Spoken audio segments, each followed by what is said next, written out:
você é todo dia na sua casa pegar um pão, um suco, cear com sua família, isso é bênção. Jesus não instituiu um dia para a ceia. Tem que ser domingo, tem que ser terça, segunda. Então acontece, nós vamos cear sem ser amanhã, na outra segunda negocia com ceia. Pastor, mas parou de fazer o final do culto por quê? Pastor, ele estava dando a ceia, a gente orando por um, a criança corre, e tal. E se a gente for na ceia na hora do culto, a gente sabe que muitas pessoas ainda não ceiam. Então vai tomar um certo tempo do culto, né?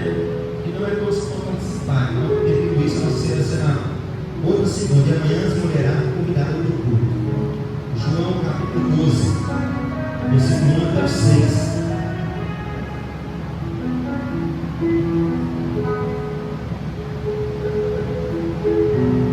Se você só tem no celular, anote essa palavra, irmãos.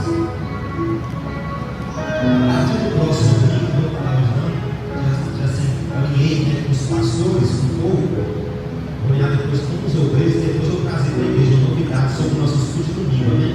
Não vai ser agora, não vai ser amanhã, mais para frente, mas a melhor vai melhorar, amém, irmãos? João 12, versículo 1, diz assim, irmãos: 6 dias antes da Páscoa, Jesus chegou a Betânia, onde vivia Lázaro, a qual ressuscitara dentre os mortos. Prestou atenção nesse versículo, sim ou não? Versículo 2. Ali prepararam um jantar, ou talvez a tradução a ceia, para Jesus. Marta servia, enquanto Lázaro estava à mesa com ele. Versículo 3. Então Maria pegou um frasco de nardo puro, que era um perfume muito caro, derramou sobre os pés de Jesus e enxugou com os cabelos. Agora que eu lembro essa tradução me pegou, como é que é essa aqui? Os pés de Jesus, isso. E a tradução fala que ela quebrou. Na verdade, só está falando que ela quebrou e depois derramou os pés de Jesus. Olha isso. E enxugou com os cabelos. E toda a casa se encheu com a fragrância do perfume. Entretanto, um de seus discípulos, Judas Iscariotes, o que mais tarde ele traiu, disse, versículo 5: porque se o perfume não foi vendido e o dinheiro dado aos pobres, seriam 300 denários. Ele não falou isso por se interessar pelos pobres, mas porque era ladrão. Ele é igreja. E sendo responsável pelo almoço dinheiro, costumava tirar o que nela era colocado. Feche seus olhos, vamos orar.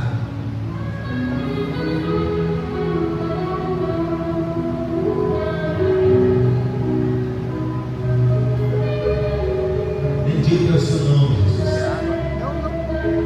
Na beleza da sua santidade, nós declaramos a Ti toda honra, toda glória e todo louvor. Nós amamos a Tua palavra, nós cremos no poder da Tua palavra, lâmpada para nossos pés e luz para o nosso caminho, e a Tua santa palavra. Pai, quantas pessoas sentindo a presença poderosamente nos louvores aqui, entregamos para o Senhor nosso louvor.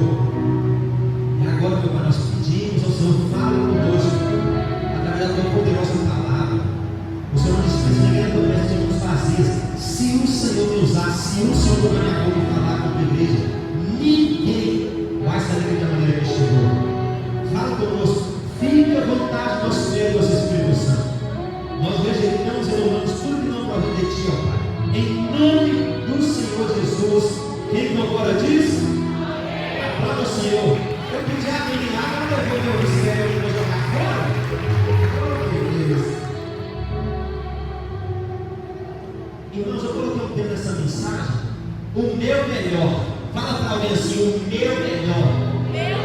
Fala assim: não é o seu, mas é o meu.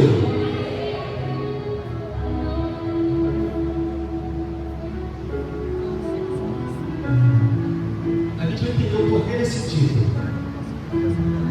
O primeiro versículo que nós temos aqui chama muita atenção. Por isso que eu perguntei, eu falei: não prestou atenção?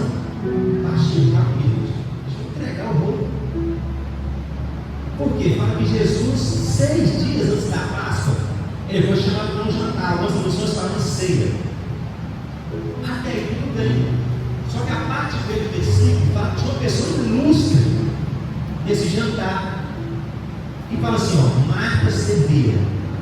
E estava sentado à mesa Lázaro, aquele a qual ele ressuscitara dentre os mortos. Você não pode ler um texto como esse e ficar normal, querido. Você não pode chegar nesse versículo como se fosse um versículo qualquer. Está falando que alguém foi convidado para um jantar e nesse jantar tiver um defunto. É claro que você não pode normalizar isso, porque por mais espiritual de oração que você seja, ninguém que hoje foi convidado para um almoço e nesse almoço falou, vem cá que eu tenho uma pessoa especial. Aqui que vai ter esse almoço especial? Um ex-político, um ex-ator, um ex-jogador de futebol, um ex-marinheiro, um ex-traficante, por aí, um ex-BBB, alguém famoso. Até aí tudo bem, existe isso aqui. Talvez seu ex-namorado, aí você está correndo, sai fora. Mas até aí tudo bem. Só que agora você ser convidado para um almoço e alguém falar, vem cá para o almoço, vai estar aqui o ex-defunto. É algo que você vai parar e pensar, como assim o ex-defunto? Você quer algo que mexe com a gente, você pensa que não é algo normal. Só que a Bíblia diz que é exatamente isso que está acontecendo. Jesus foi convidado para um jantar e nesse jantar estava um rapaz conhecido como ex-defunto. Todo mundo está me ouvindo até aqui, irmãos? Amém. Então isso aqui já é algo sobrenatural. Ceando com alguém que passou pela morte. O normal é quem passou pela morte, você só encontra em vídeo no celular, em fotos, vai no Instagram para ver, ou lembrança na memória. Só que agora esse povo está tendo encontro com alguém que passou pela morte e voltou para contar a história. Existe um escritor que já morreu há muitos anos, existiu um escritor que morreu há muitos anos, chamado Napoleão Hill. Ele vai numerar os 6 medos que influenciam a vida de toda pessoa na sua existência aqui na Terra. E algum desses medos que ele pontuou, desses 6 medos, o primeiro é o medo de ficar pobre. Ele vai escrever, segundo algumas pesquisas que ele fez, alguns estudos que ele fez, que se adotasse todo ser humano na sua vida, tem medo de ficar pobre, de passar muita necessidade.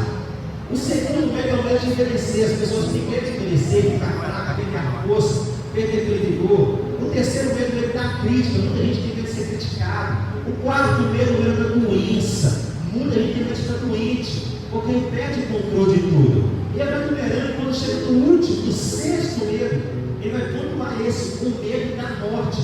E por quê? Todo mundo, ou na sua pré-adolescência, ou na adolescência, ou no final da sua vida, você começou a preocupar com esse assunto. Talvez quando você perdeu um ente querido, ou um amigo, uma pessoa nova, você começou a se questionar. Meu Deus, por que a pessoa morreu assim? Por que a pessoa morreu jovem? Por que a pessoa morreu justamente com uma coisa boba? E nós começamos a fazer questionamentos.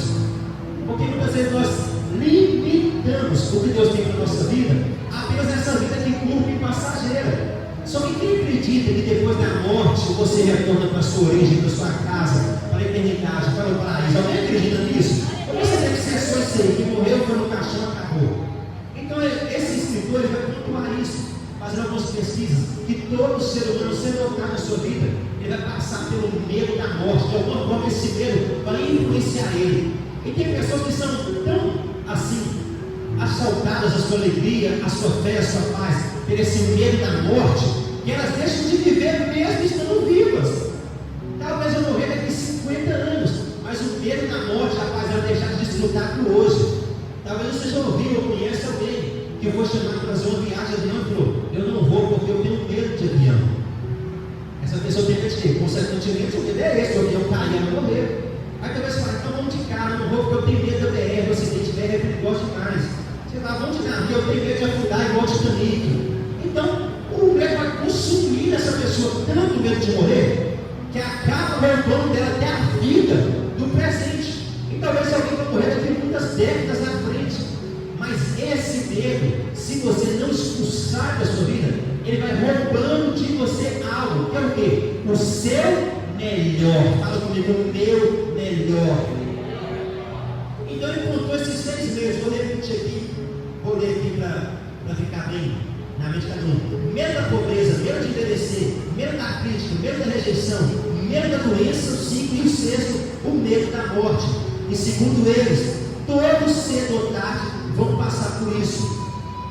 Algumas pessoas deixaram de casar, aceite ou acredite você não, por causa do medo. Olham para a história da minha e falam, como minha mãe sofreu. Você já ouviu uma pessoa que tem uma mentalidade e fala, não, eu moro junto há 30, 40, 50 anos, mas eu não casei. Você pergunta, por quê?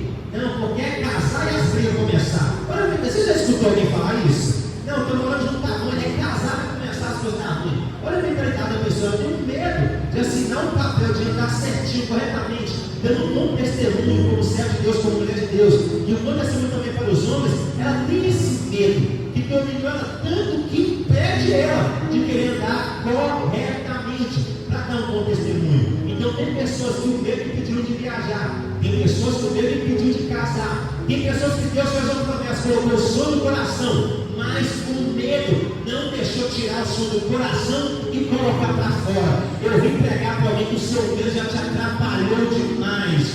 Deus te trouxe aqui para dizer, quem é influenciado pelo medo não consegue dar o seu melhor em nenhuma área da sua vida. Estudando mais ainda sobre um pouco disso, sobre o medo da morte, ou até mesmo sobre a morte, porque Jesus está sentado à mesa, sentado no jantar, ou uma ceia, com um homem que passou pela morte. E o medo da morte, essa vontade de influenciar, ou querer roubar a alegria e a paz de alguém numa fase da sua vida. Por quê? Porque tem uma morte ao desconhecido. E algo sua mãe falou, meu filho, já morreu umas 5 vezes, mas voltei, foi bom demais. É algo desconhecido. Por mais que nós sabemos que nós vamos encontrar com o nosso Criador, por mais que nós sabemos que é o curso natural da vida, cedo ou tarde você começa a questionar com medo. Talvez a pandemia você ficou com medo, se eu pegar essa pandemia e morrer, e se alguém da minha família, eu sou um colega que eu amo morrer, porque a morte é algo que pega as pessoas, por mais que elas sabem que é algo natural, o percurso natural da vida, nascer, crescer e partir. Por mais que sabemos que isso vai acontecer com todos, muitas pessoas têm esse medo, esse questionamento, essa ansiedade. E existe um doutor, você pode pesquisar depois, que é conhecido mundialmente, no mundo todo, chamado Fernando Lemos. Ele vai contar algumas experiências. Ele viu pessoas passando pela morte e não voltaram mais, mas ele vai citar alguns pontos, características que essas pessoas tiveram alguns segundos antes de morrer. Ele fala que no período da vida dele, ele estava mais afastado da presença de Deus. Ele fez uma cirurgia de risco em um homem, e para essa cirurgia de risco o homem não resistiu e morreu. E ele, um dos padrões do médico a medicina vai usar até 30 minutos para tentar reanimar a pessoa. Passou 30 minutos, a pessoa não acordou, eles então vão lá e fazem os papéis, e vai lá e fala com a família, faz os papéis do óbito e fala, não resistiu à cirurgia. Só que depois que ele fez meia hora os processos, adrenalina, aparelho de choque, e esse homem não voltou, as pessoas começaram a tirar todos os aparelhos, ele voltou, infelizmente não deu certo. Ele falou, não, eu vou tentar mais um pouco. Os enfermeiros, auxiliares, começaram a sair da sala, mas vocês podem sair, vão ficar aqui sozinhos, tentando mais um pouco. Ele fala que continuou no choque, aplicando adrenalina, para ver se a pessoa voltava, se esse homem voltava. E ele, depois de meia hora, já estava ali, fazendo todo o processo, para trazer o homem para a vida. Ele ficou mais 15 minutos, ou seja, 45 minutos, tentando reanimar aquele homem que tinha partido depois da cirurgia de alto risco. Passado 45 minutos, ele falou, infelizmente não deu. Infelizmente não posso fazer mais nada. Usou tudo aquilo que a ciência trouxe, tudo aquilo que a medicina tem à sua disposição, para tentar trazer esse homem de volta para a vida. Ele fala que quando ele começou a ajeitar para sair da sala com a notícia da família, ele viu que alguns frutos começaram a entrar na sala de cirurgia. E ele ficou assustado com aquilo, e até então ele estava desviado da presença de Deus, ele estava mais longe dos caminhos do Senhor. Esses frutos começaram a entrar logo após ele tentar eliminar esse homem por 45 minutos. E quando esses frutos começaram a entrar, você pode olhar para entrevista para vários canais, podcast, doutor Fernando Lemos. Ele vai descrever que esses frutos passaram pela parede e se aproximaram do homem. Esse homem que tomou tanto choque durante 45 minutos, adrenalina durante 45 minutos e não acordou. Quando os outros que entraram pela parede começaram a se aproximar dele, esse homem começou a sacudir na cama. E ele acordou, abriu os olhos com um olhar de medo, de preocupação, de pavor, como se alguém que estivesse pedindo ajuda, ou como se alguém que queria sair dali. E ele estava amarrado, que pessoa é amarrado que fala? Contigo, né? Eu fiz uma cirurgia também, compreendeu de lá, de cá. Eu já era um tripa desejos que estão, a gente não vai mexer nada, ainda mais a gente. Pensa que a gente é um nível ruim, sai cortando isso aqui tudo. Então ele estava ali contido, querendo sair e mexendo para um lado e para o outro, e vai ficou assustado. E ele fala que o temor tomou a alma dele tão grande que ele não conseguia reagir e chamar ninguém. Ele só viu os vultos entrando na sala de cirurgia, aproximando o homem. Ele ficou assustado porque o homem tomou choque durante 45 minutos. A adrenalina não acordou. Quando esses espíritos, esses vultos, ele discerniu, por mais que estava afastado da presença de Deus, que era uma presença maligna, era demônios que estavam entrando ali para pegar a alma daquele homem. Quando se aproximaram do corpo, foi sacudindo o corpo. Ele foi sacudindo, querendo sair da cama, com olhar de pavor, pedindo ajuda. Esses espíritos se aproximaram dele e pegaram a alma dele e carregaram a alma dele. E ele vai escrever que assim que pegaram a alma dele, imediatamente o corpo esfareceu e parou de mexer. Ele falou que a partir daquele dia ele voltou para os caminhos do Senhor. E ele vai narrando vários fatos de morte que muitas pessoas não reagem quase de jeito. E o que me chamou a atenção no início dessa mensagem é que também eles usam toda a tecnologia avançada que tem. A ciência avançada como nunca. Fizeram de tudo durante 45 minutos para trazer esse homem da morte para a vida. E não conseguiram. Aí agora 45 minutos se passou. A medicina diz que se passou 30 minutos. Não voltou, já era, está morto. E agora vem Jesus nessa história de Lázaro, que não passou 30 minutos, 45 minutos, passou-se 4 dias. Jesus chegou, sem tecnologia, sem aparelho de choque, sem adrenalina. Ele deu apenas uma palavra, não foi uma pregação, apenas uma palavra. Ele disse: Lázaro, vem para fora. Eu imagino que ninguém reagiu, ninguém acreditou, ninguém glorificou. Apenas com uma palavra ele fez o que toda a ciência humana não consegue fazer até hoje. Com apenas uma ordem ele fez o que a medicina não consegue fazer até hoje. E a Bíblia diz que o defunto que estava morto há 4 dias saiu andando. Ele saiu andando. Se você não ver a história de pessoas que morreram, que é comprovadamente pela medicina e pela ciência, quando elas voltaram fracas. Alguém volta chorando, os outros contando experiência, os outros desesperados, olham para um lado e para o outro, não acreditam.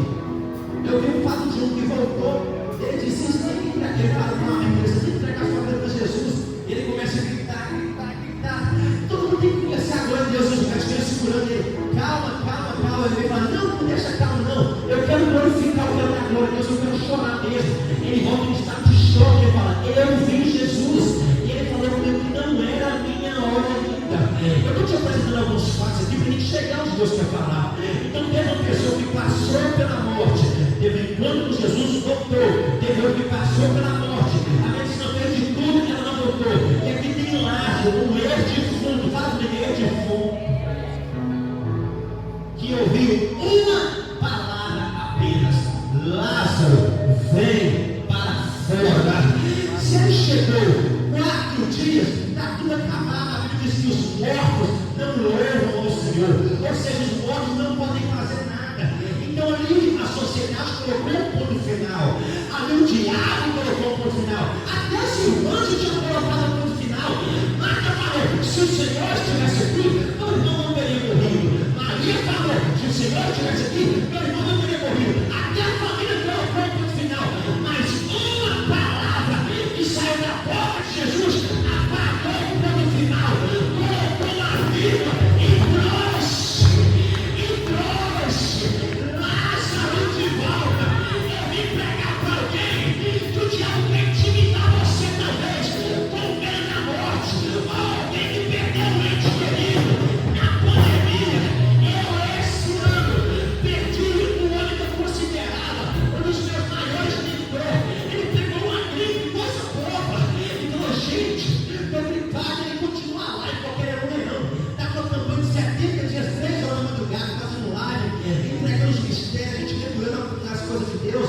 Pegou uma gripe, foi para o hospital, eu não vou fazer live hoje. Ele ficou um dia no hospital, voltou, piorou, ele falou: ore por mim. Ninguém deve voltar sério, eu gripinha, todo mundo pega. Só que ele foi e não voltou mais. Não voltou mais. Uma gripe, se acabou, tomando, etc. E morreu. Eu acordei esse dia com a minha esposa falando na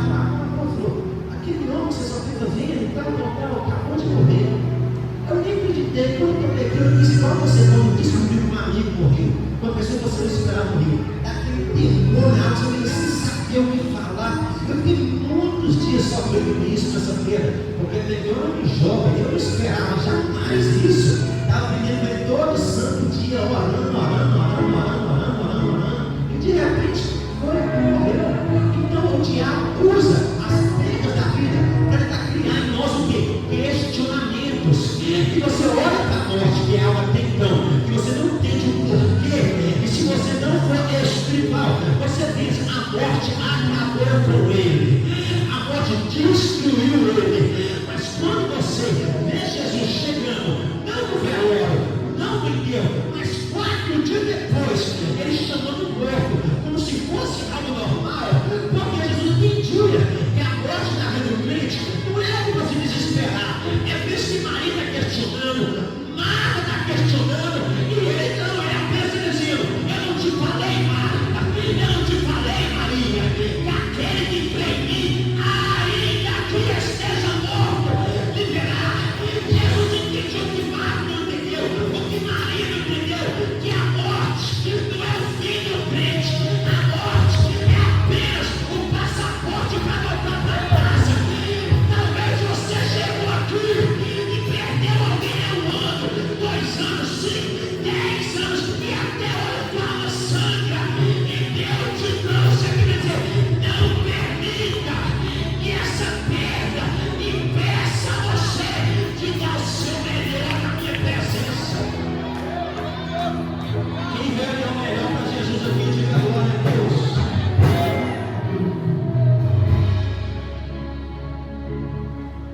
Fala para mim: Deus, o seu melhor hoje.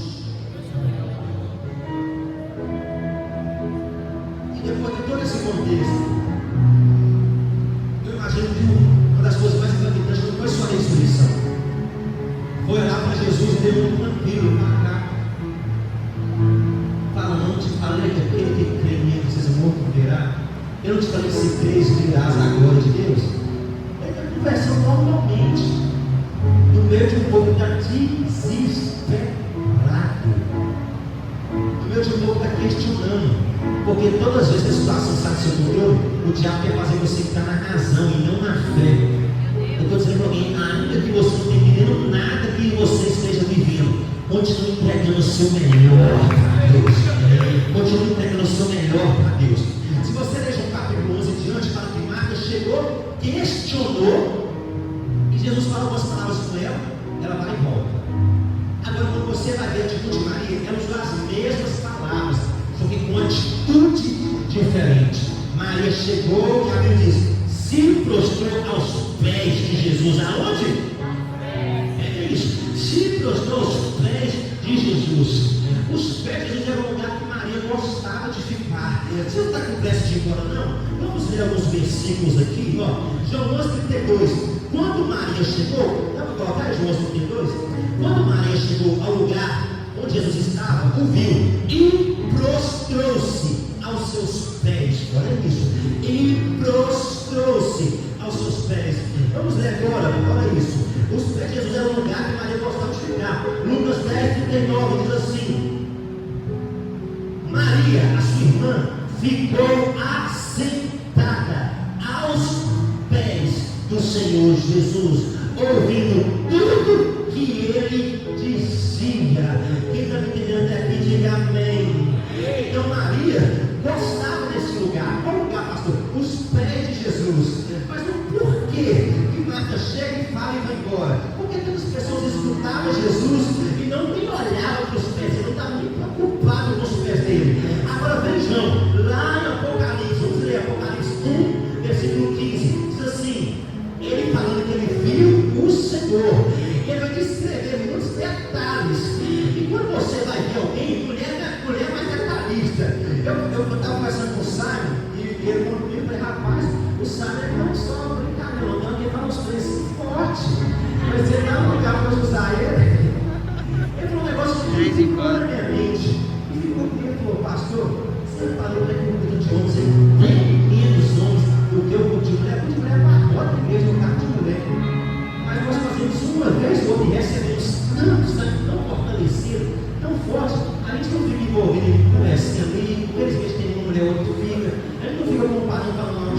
igual, infelizmente tem mulher que fica. Por quê? Porque nós chegamos e isso não tem isso que a mulher tem. De reparar o cabelo da outra, de reparar o brinco da outra, de reparar o vestido da outra, de reparar o salto que cortou, o salto que emagreceu, de reparar o cílio, e aquela lista toda. Mas tem uma coisa que os homens não têm, é isso que ser detalhista demais. Se você chegar para mim, algum dessa igreja e falar, pastor, você lembra daquela vez que eu vim cá e tem esse tal, para mim não lembro nunca. Eu não fico olhando para o pé de ninguém. Só que João, quando ele viu Deus assentado no trono, ele foi escrever os pés de Deus. Vamos saber como é que é os pés de Deus, sim ou não? Sim ou não? Apocalipse 1,15 diz assim, e os seus pés, olha essa tradução aqui, eram semelhantes a um latão reluzente, ou talvez a sua tradução está um bronze polido. Ou o que ele está descrevendo aqui? Os pés, olha isso, os pés do Senhor é como se fosse um espelho. Ou seja, todas as vezes que Maria chegava nos pés de Jesus, ela não tinha tempo para olhar para o defeito do A, do B ou do C. Quantas pessoas chegaram até Jesus olhando para a aparência dele e falando, não pode sair nada por de Nazaré, olha a roupa dele, olha a aparência dele. Quantas pessoas chegaram até Jesus olhando para as mãos dele, esperando receber um toque, esperando receber um beijo. Só que Maria, todas as vezes que ela chegava até Jesus, a Bíblia diz, ela se prostou nos pés de Jesus. E a Bíblia diz que os pés do nosso Senhor é como um latão reluzente. É outras palavras profeticamente dizendo, todas as vezes que Maria se chegava e olhava para os pés, ela estava olhando para ela mesmo. Ou seja, nesse contexto que nós lemos, Maria, ela quebrou, mas não quebrou o frasco de perfume, que era muito caro, a Bíblia diz, que era nos pés de Jesus. O normal era pegar um pano com uma toalha. Isso não vai ser aqui. Normal, pegar um pano, toalha e enxugar.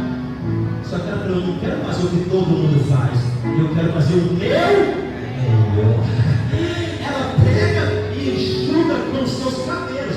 Para ela enxugar com os cabelos, por mais que o cabelo era longo demais, ela ia ter que fazer algo mais uma vez na vida dela. Quer o quê? Se prostrar diante dos pés de Jesus. Mas olha isso aqui, quando você se prostra aos pés de Jesus, você consegue dar o melhor que você nunca fez. Porque enquanto eu estou adorando com a cabeça erguida, eu vejo a oração sua também. Eu falo, como é que pode? O louvor abençoado deu glória até agora. Como é que pode? Eu dormindo no culto e olha para lá e olha para cá. Porque quando eu olho para você, para as suas mãos, eu consigo olhar para as suas mãos e para quem é do seu lado. Quando eu olho para a sua boca, que você está falando, eu consigo enxergar você e quem está do seu lado também, quem está atrás de você. Mas quando eu faço isso aqui, ó, eu pego e prostro, eu começo a olhar e focar aqui nos pés, eu já perdi a visão do que está acontecendo na minha frente. Eu já perdi a visão do que está acontecendo do meu lado. Porque todo adorador que se prostra diante dos pés de Jesus, ele não tem tempo para se preocupar com defeito ou pecado de quem está à direita ou à esquerda. Porque a preocupação dele não é se a irmã está no melhor louvor. A preocupação dele não é se o irmão tem o melhor glória.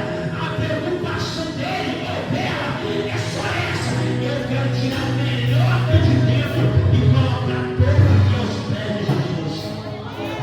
Eu estou me entendendo, diga amém. Então, quem se prostra diante dele, quem se prostra diante dos pés dele, está olhando para um lugar para onde? Para dentro de si mesmo. De contrapartida, quem é ruim de se prostrar e adorar Jesus, é bom de reparar e julgar a adoração dos outros. Por quê? Enquanto ela adora no pé, eu te falei, quem está prostrado nos pés, perdeu a visão do que está acontecendo em volta. Enquanto ela está adorando, um se levantou e começou a falar mal dela. A pergunta que eu te faço para você pensar é, ela parou de adorar, pastor? Quando alguém começou a falar mal dela, quando alguém começou a falar da adoração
o tempo agora de mergulhar em Jesus, que eu vou dar o meu melhor para Ele. Enquanto ela está orando, Judas está ajudando, porque quem olha para os pés, olha para dentro. Para onde?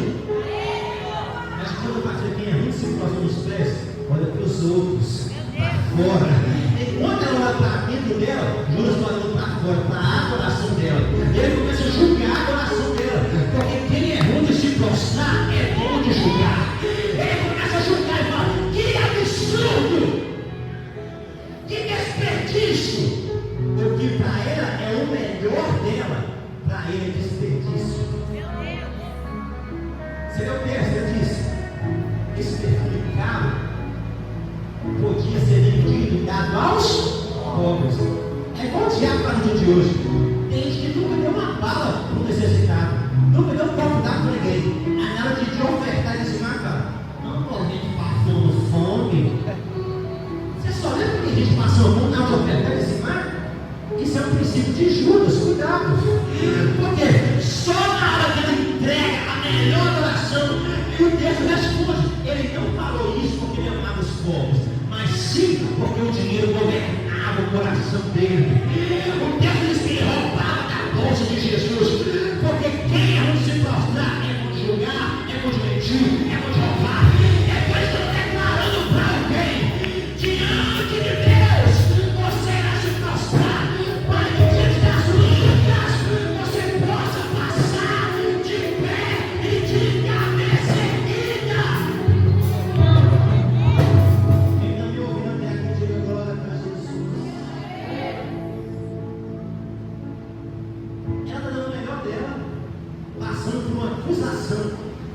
Passando por um julgamento. Alguém disse: que mulher tola, podia dar tanta gente. Pegou um perfume caro como esse e jogou os pés de Jesus. Só que Maria entendeu: essa é a minha oportunidade. Oportunidade de quê, pastor? De fazer o melhor dela para Jesus. Quantas pessoas estão aqui que inúmeras vezes perderam oportunidades porque não fizeram o seu melhor? E não é só oportunidade. Quantas pessoas não perderam a família, ou está perdendo a família, mas depois dessa palavra vai abrir a visão, porque deixaram de dar o seu melhor. Ela está dando o melhor dela, e Judas está falando mal, mas ela continua fazendo.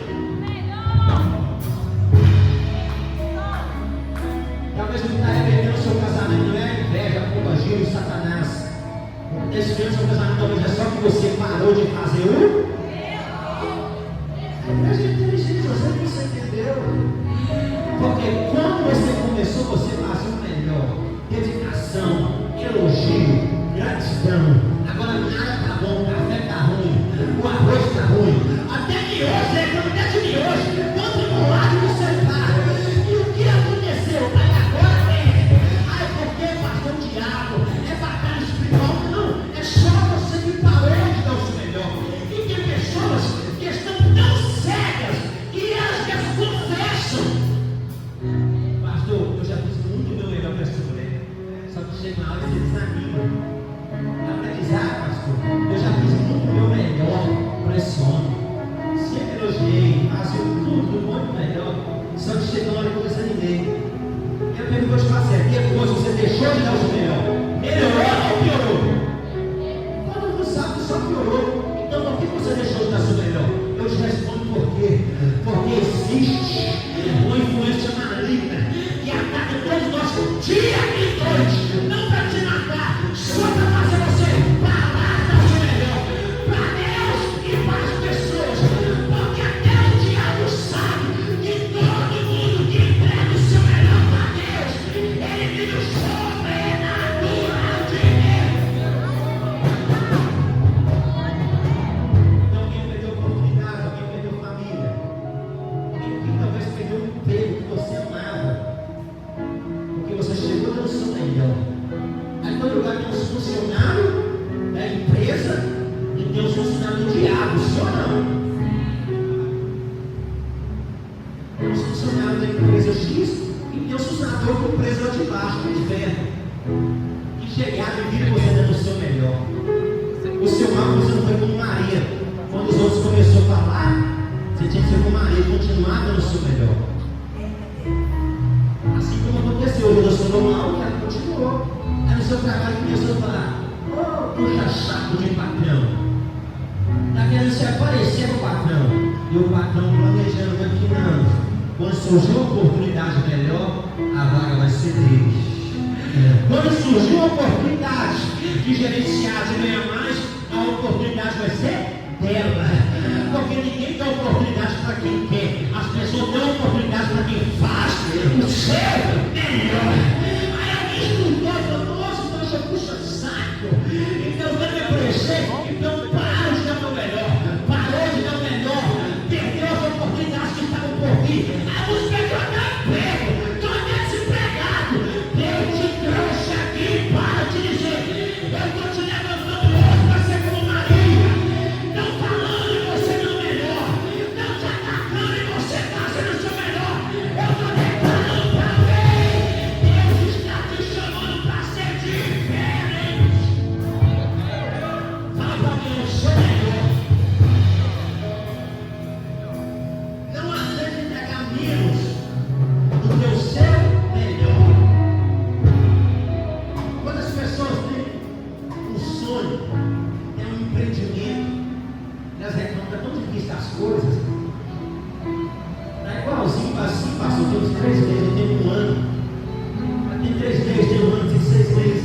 E está bom demais para me realizar esse sonho. Ou para eu continuar tocando essa loja, esse salão, essa empresa. Aí você pergunta: tá, se está tão ruim assim, a pergunta que eu te faço é: o que você fez para mudar essa situação? Aí a pessoa indiretamente, ela canta a música do Zeca Pagodinho, ela fala: eu estou deixando a vida me levar. Porque alguém está reclamando que algo está ruim, mas não faz nada para mudar a situação que está ruim. Aí fala: esse é meu sonho, pastor. Não é seu sonho. Se fosse seu sonho de verdade, você estava dando o seu melhor. Alguém fala: pastor, essa empresa é tudo para mim. Não é o seu tudo, não. Se fosse mesmo tudo para você, você estava perdendo um monte de sonhos, estudando, projetando. Você não estava fazendo o que dá para fazer. Porque o que dá para fazer uma empresa, para ela crescer, é o que todo mundo faz, o que dá. Eles vão lá, abrem as portas e esperam todo mundo dá, e esperam amanhecer, e esperam chover diante do céu. Isso é o pasto, e quem faz o pasto vai viver o pasto. Agora quem faz o seu melhor, ele tem que abrir 7 horas, 5 horas da manhã, vai de pé. Passando um pano, jogando cheiro, preparando um café. Aí quem vai acostumar a fazer o melhor fala: não, vai dar café para clientes. Sempre eu vou supermercado, não vou fazer mexer. Você vê a diferença. Sempre que eu ninguém pergunta se achou que você queria comprar. Você vê uma minha caixa, pode colocar, não sei, não vou comprar os trabalhos. Aí você tem outros. Aqui na café com açúcar, café sem açúcar. Você vai pagar no caixa e eles perguntam: encontrou tudo o que precisava? Quando você acha que pagou, acabou, porque o básico só faz isso, pagou, acabou. Aí eles quando dizem: um ótimo dia para o Senhor, um excelente final de semana. Eu fui comprar ontem, eu falei: muito obrigado por ser nosso cliente. Volte sempre e dê uma boa noite. Eu assustei. Isso não é normal no dia de hoje. Não é normal você encontrar uma pessoa que dá o melhor dela para te atender. Mas se você perguntar: todos querem crescer? Querem. Aí você pergunta: todos estão dando melhor? Não, é uma mentira. Se você perguntar: todos querem adorar e sentir a presença, todos querem. Todos adoram o seu melhor? Não. Aqui está acontecendo um jantar, uma ceia. E no meio do jantar, Maria disse: eu quero dar o melhor agora. Porque quem quer dar o melhor para Deus não tem hora e nem lugar. Não tem desculpa. Ah, é porque ninguém sabe o que eu estou passando. Ah, aquela adora porque eu não sou o que eu estou sofrendo. Aquele adora porque ele está matando o dia. Não, ele adora é porque entendeu. Nada pode impedir. Eu te colocar o meu melhor diante dos pés de Jesus.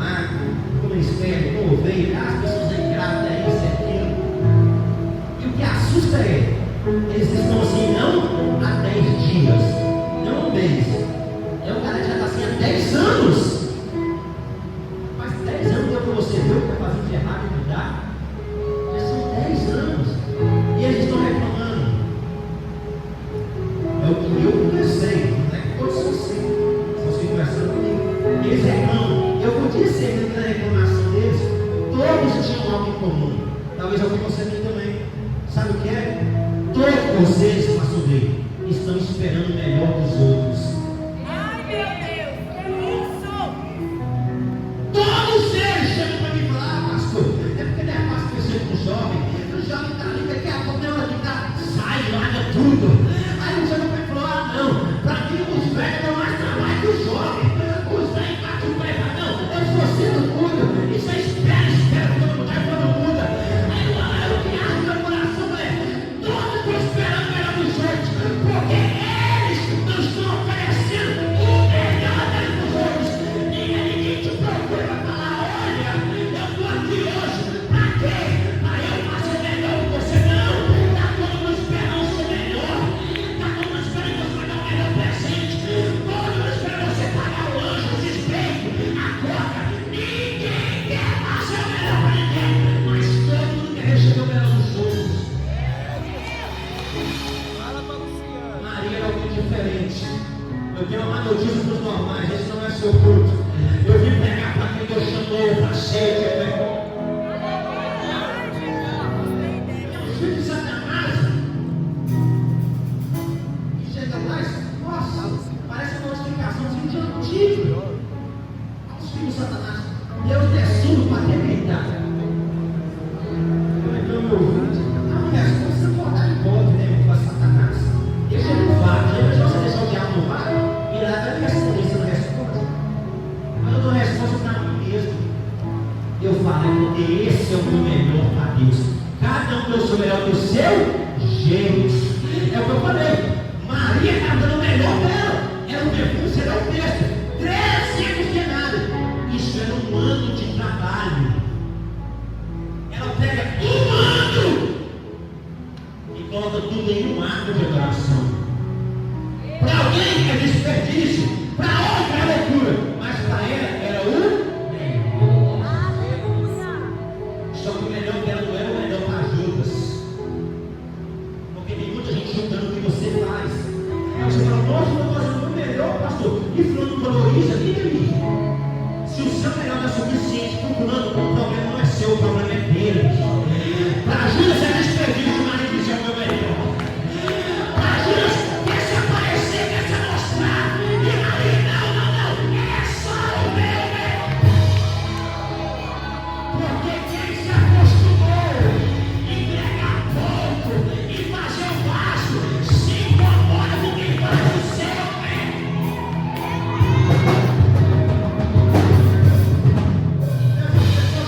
Para que gritar? Porque esse é o meu melhor. Mas eu matar o Deus assim, o seu melhor é diferente do meu. O seu lado você começou a se preparar e a mudar a sua identidade por causa dos outros. Mudou o jeito de orar, de adorar, de se vestir. Aí Deus diz: eu não estou chamando você para fazer o melhor do outro. Eu estou chamando você para fazer o seu melhor. Eu quero que você entenda isso aqui hoje. Fala para alguém: não é o seu melhor. Não é o seu. Fala: é o meu. É o meu. Fala: talvez é ruim para você, mas eu quero ver o melhor.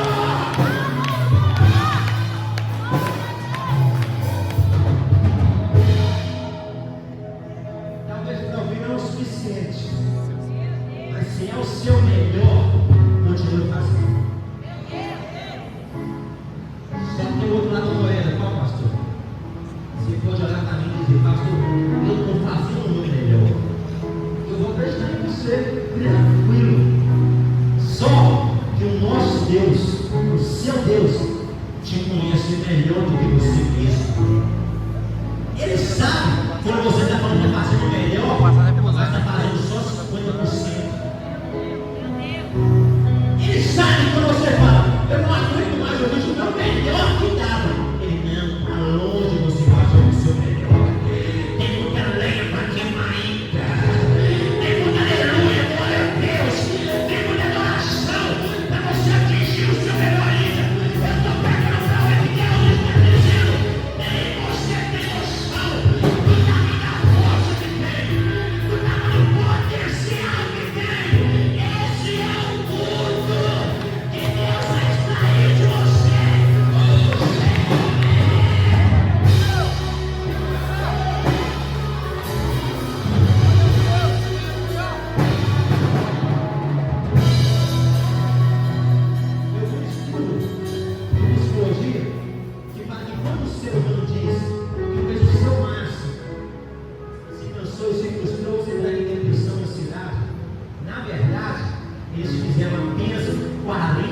60% do seu esforço emocional. Eles têm mais 60% ainda, mas na mente deles, eles já fizeram o seu melhor. Se o homem, psicólogo, carnal, pai pecador, conseguir isso, imagina Deus, quando vê você, eu não aguento mais, eu fiz o melhor. Você aguenta muito mais ainda, porque Deus vai te dar um fardo que você não suportaria.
Sei que eu melhor não é.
honra que a mulher tinha era os seus cabelos. Ela está dizendo: eu estou pegando a minha maior honra e o meu melhor perfume e estou colocando tudo diante dos pés do Senhor.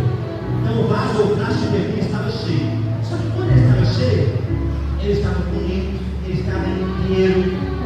Alguém podia olhar e falar: nossa, esse perfume aí é o mais caro da região.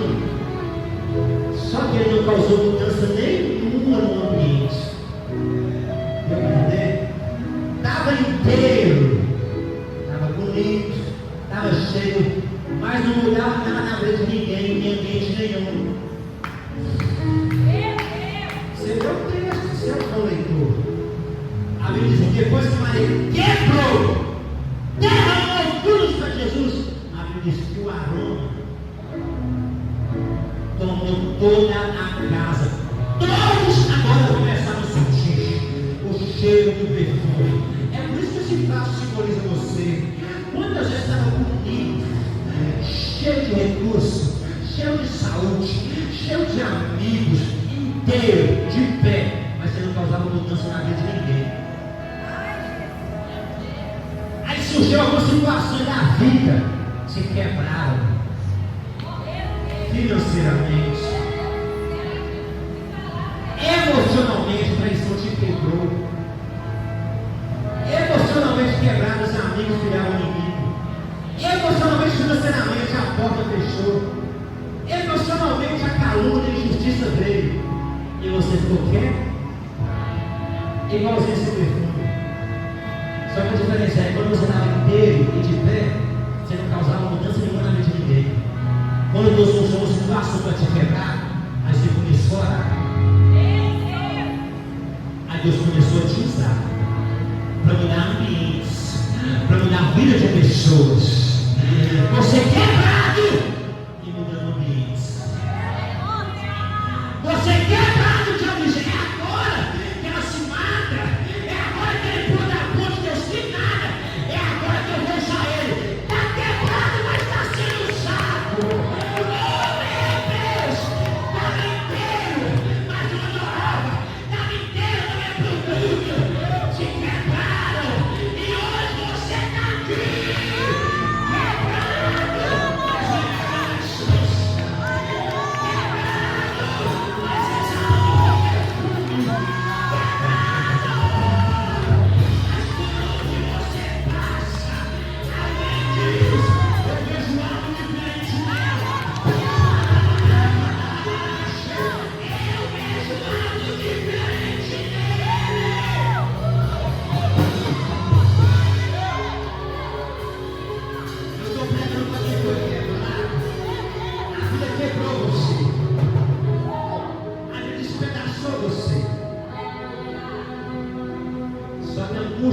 Yeah.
Porque a nossa geração é escrava de sentimentos. O homem tem que sentir para falar eu te amo para a mulher. A mulher tem que sentir para se dedicar e se mulher estar dentro de casa. Aí vai se sentir.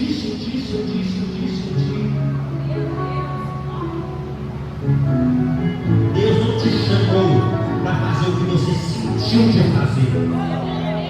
Manda a mulher certa. Deus te criou, Deus te chamou para fazer o seu tempo.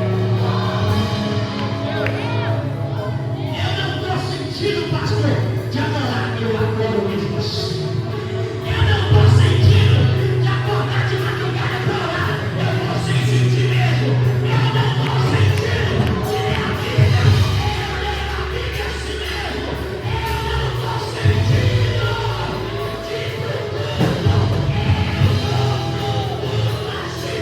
Eu não sou escravo do meu sentimento. Eu não sou cego do sentimento. Eu sou cego da palavra. Eu sou cego do Deus Todo-Poderoso.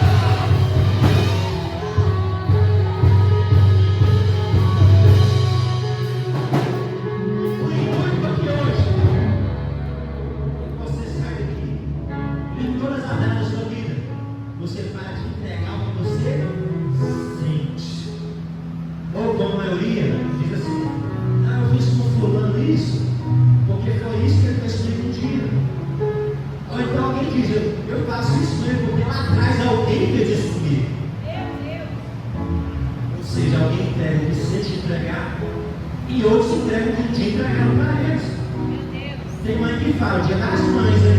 Dia das mães, mas o anjo quer comparar as mães também, para ajustar os estranhos. Tem mãe que fala, pastor, eu não tenho paciência com menino, eu sou assim mesmo.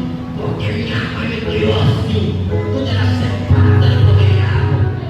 A mulher dele não veio para a droga, a mulher dele não veio para o prato, a mulher dele não veio para a construção.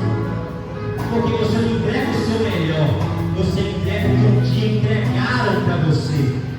Tem mulher que diz, não, pastor, eu estou seca mesmo, porque um dia eu já fui doce igual mel, e homem nenhum me valorizou. Você entrega o que um dia você recebeu, você não entrega o seu melhor. É uma escolha. Só que o erro entra onde? É quando você não entrega o melhor e espera que o outro. Deus não te criou para entregar o que um dia entregaram para você. Deus não te criou para entregar o que você sente de entregar. Deus chamou para entregar o seu melhor e ponto. Último texto da noite, Eclesiastes 9:10. Se alguém puder, diz assim: essa tradução que eu vou ler, esse versículo é mostrado aqui no James ou na NBH, nova tradução do linguagem de hoje. Diz assim: Eclesiastes 9:10, o sábio Salomão falando. Tudo é o que a gente fala, tudo. Eclesiastes 9:10. Tudo o que você tiver de fazer, faça o melhor que puder, pois no mundo dos mortos não se faz nada. Ali não existe pensamento, nem conhecimento e nem sabedoria. E é para lá que um dia você vai.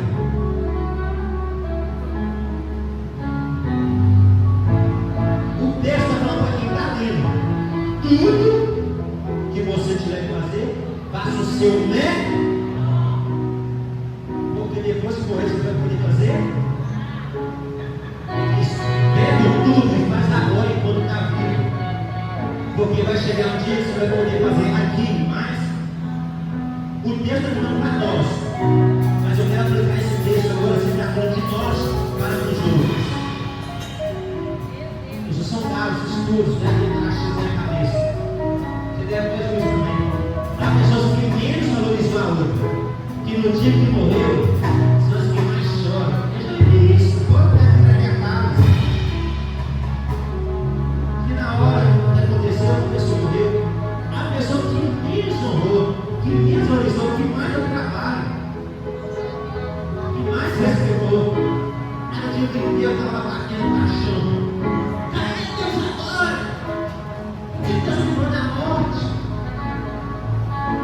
revolta dela não era contra Deus. Aquela revolta dela, sabe contra quem era? Contra ela mesma. Porque ela teve uma vida toda para fazer o melhor para a pessoa. E no dia que ela viu que acabou, não dava mais, ela queria poder voltar. Só que Salomão disse: vai chegar um dia que você não vai mais poder fazer o seu melhor. Então, quer pegar uma chave? O dia de fazer o melhor é sempre hoje. O momento de fazer o melhor é sempre agora. Alguém já perdeu isso demais. Alguém já perdeu promessa demais. Alguém já perdeu oportunidade demais. É por isso que Deus te trouxe aqui hoje. Para dizer: é na hora de fazer o melhor da sua mãe, do seu pai, do seu filho, dos seus irmãos. É na hora de você fazer o seu melhor para Deus.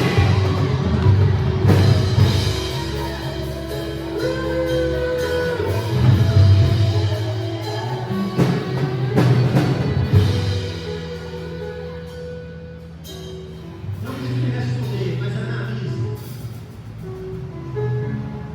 Você está fazendo o seu melhor para Deus? O seu melhor para os seus sonhos, para a sua família? Ou você está fazendo o que dá para fazer? Porque quando você fazia o melhor, não dava para comprar, mas você fazia os bicos, dava o seu melhor e comprava. Não dava para dar um presente, mas você fazia uma correria, nem que tivesse que ter um trem, e comprava. Não é, vamos ser sinceros, não é negócio de esquerda, de Lula, de Cristo. O negócio é você que está ruim de fazer o seu melhor mesmo. Deus está te dizendo: a casa onde o homem faz o seu melhor, a mulher faz o seu melhor, o adultério nunca vai entrar nessa casa. O diabo nunca vai achar essa família. Só quando você acredita que a pessoa está esperando receber para fazer, e não é para isso que Deus te chamou. Deus te chamou, faz a sua parte. Seja tu Maria, se Judas está realizando o seu melhor, o que importa é que Deus está aceitando o seu melhor.